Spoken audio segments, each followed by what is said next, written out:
Hey guys, what's up? This is Mr. MegaManFan. Like, share, comment, subscribe. You know all the things to do. I realize my voice sounds a little rough right now. I've been fighting a cold for the last couple of days, and I'm probably also a little bummed out because I just learned the comedian Crip Daddy has passed away. But he had a motto that I found rather inspirational when he said, don't let the things that you can't control you. So, in honor of that, in his spirit, despite not feeling my best, I'm still going to go ahead and keep producing content.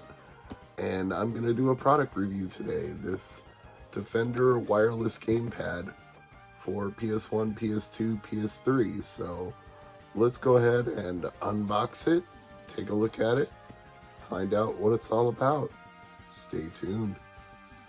So as promised in the introduction, we're going to unbox this bad boy and take a look at it. This comes from the Retro Fighters people. I believe that's the same ones who did the GameCube replacement wireless controllers. I could be wrong. I'd have to look at the one I have. Yep, it is Retro Fighters, same brand. And I have to commend them on their customer service.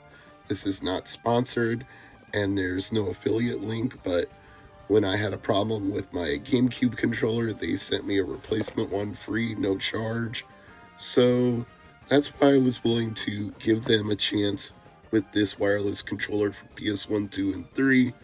And I've got to assume there are adapters inside because I don't think it would be compatible with PS3 without one. You might get PS1 and PS2 on one plug, but I don't know if you'd get PS3 on it. So let's see how hard this is to get out of the box. Maybe not very hard. Maybe I'll have to cut some tape somewhere.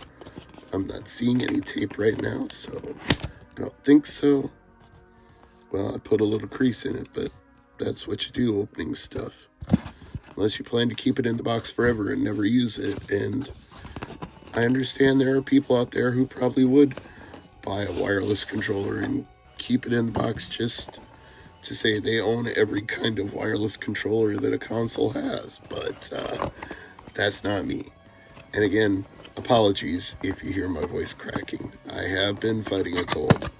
This is actually the best I've felt all week. I went on a 1-mile walk before filming this video, and to actually feel good enough to go on a 1-mile walk was kind of a miracle in and of itself. I was also hoping it would get some of that phlegm out of my chest. So yeah, it looks like we've got a cord in here that will probably be to connect it to PS3. Otherwise, we've got a dongle, which I assume will be for PS1 and 2. We just get all this stuff out of the box here so we can look at everything.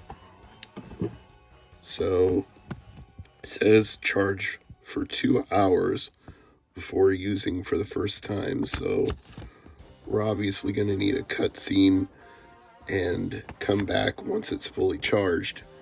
Maybe my voice will be a little better by then, maybe not. But let's continue getting all the stuff out of the box before we get to that point.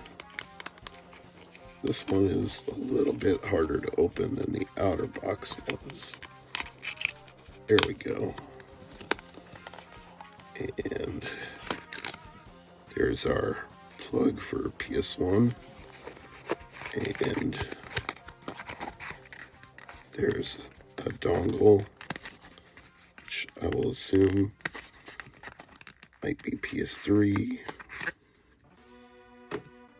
So yeah, PS1 and PS2 here, PS3 here, and this will just be for charging no matter what we're using it with. And here we have the actual controller itself in a clear translucent blue, a dark blue actually, which suits me fine as a Mega Man fan. Has a pretty good feel and weight to it. Designed in USA, manufactured in China. Not really a surprise, most consumer electronics are. Oh, the pairing, home button and pairing buttons are on the bottom underneath. So, right here. Good to know. How to pair. PS dongle. Okay, insert the dongle into the controller port. Press the home button and 4 LEDs flash. Press the back pairing button to automatically pair the controller. Well, that seems simple enough. So, I guess all we have to do now is charge this thing up and give it a whirl. So, I'll be right back after we get it fully charged. And while I was waiting for it to charge, something came in the mail that we can try with it once it is fully charged. Here's Castlevania Chronicles for PS1. And apparently at one point it sold used for $14.99. Shame it doesn't still sell for that price now, am I right? But what are you gonna do?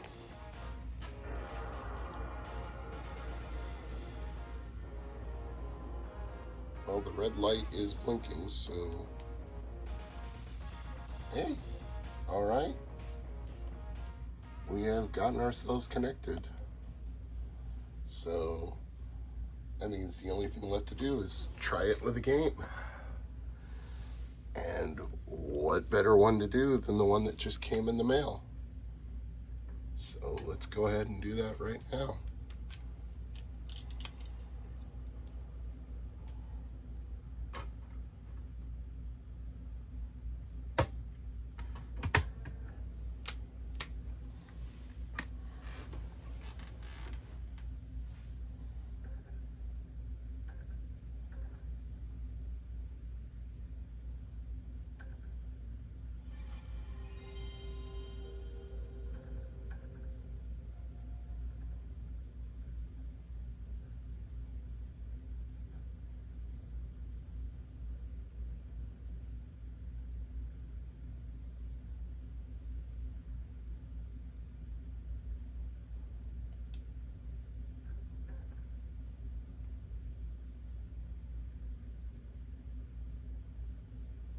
So far, everything's looking good. All my inputs seem to be functioning as they should, and this disc is also functioning as it should.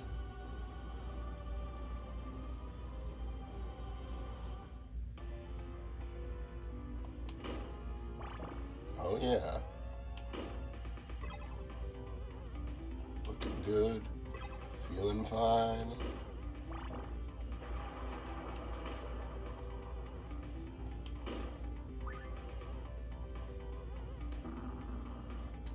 Now let's get into some actual fights here.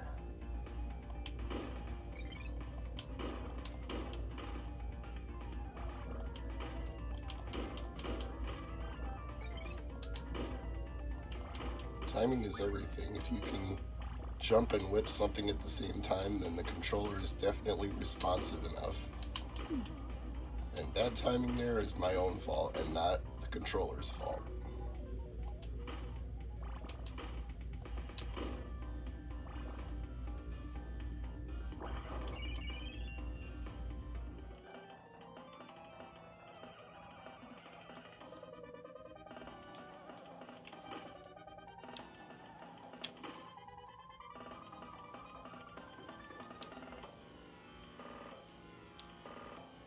Come on.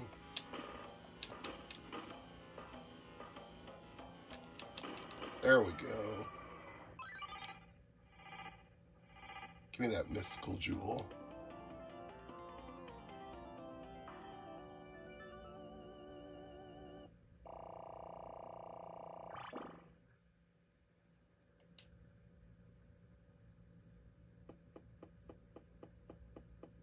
Okay, Simon.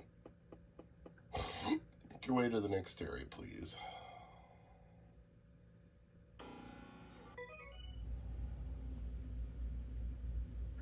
Oh, yay, finally.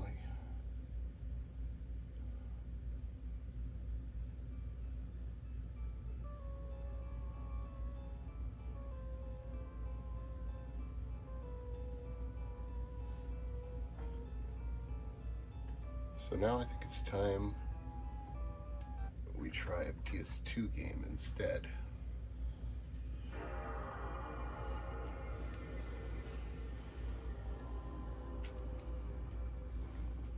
But first, let's just check to make sure that save data actually saved. Go to the browser.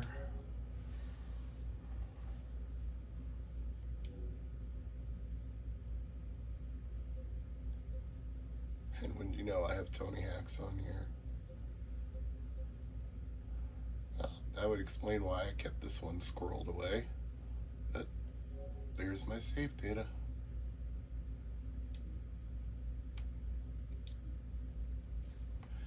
And watch it go away like magic as I go back to a PS2 memory card for what we're about to do next.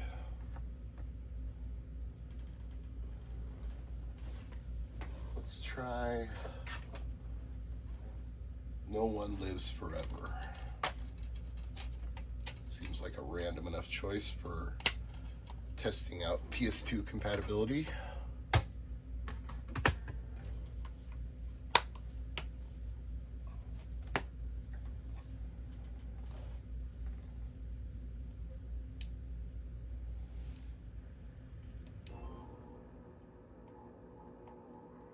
Okay, that's movement, that's camera.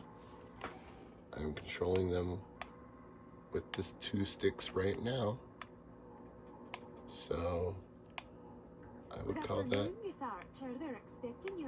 a successful test of the dual analog sticks in a PS2 game. Seems well responsive. If there's lag, it's probably a combination of my camera and the TV, but I'm not feeling it while playing. Certainly feels like if I was playing on a wired controller, so to me I would consider that a successful test.